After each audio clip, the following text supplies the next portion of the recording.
اعوذ باللہ من الشیطان الرجیم بسم اللہ الرحمن الرحیم۔ معزز و محترم سامعین، الحمدللہ 13ویں روزے کے وظائف سماعت فرما لیجیے۔ بعد از نماز فجر سورہ جمعہ کی آیت نمبر 4 40 مرتبہ تلاوت کرنی ہے۔ نماز ظہر کی ادائیگی کے بعد سورہ فلق 47 مرتبہ آپ نے تلاوت کرنی ہے۔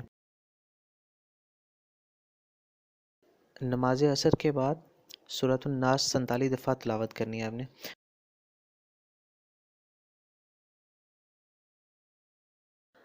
نماز مغرب کی ادائیگی کے بعد دعائے نجات 11 دفعہ پڑھنی ہے آپ نے۔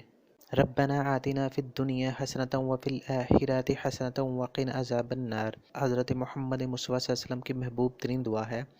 آپ صلی اللہ علیہ وسلم کثرت سے یہ دعا مانگا کرتے تھے، لہذا آپ بھی اپنا نماز عشاء کی ادائیگی کے بعد 4 رکعت نماز صلاۃ الحاجات 1 دفعہ آپ نے پڑھنے ہیں۔ 4 رکعت نفل نماز قضائے حاجات کی نیت کریں۔ پہلی رکعت میں 100 دفعہ لا الہ الا انت سبحانک انی کنت من الظالمین پڑھنی ہے آپ نے سورہ فاتحہ اور سورہ اخلاص کے بعد۔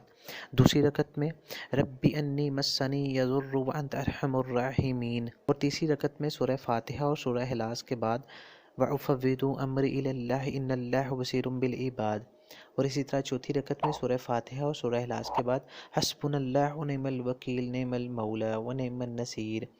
نماز قضائے حاجات کے بعد حضور دل کے ساتھ 100 دفعہ درود شریف پڑھیں، اور اس کے بعد جو بھی حاجت ہو اللہ کے حضور پیش کریں۔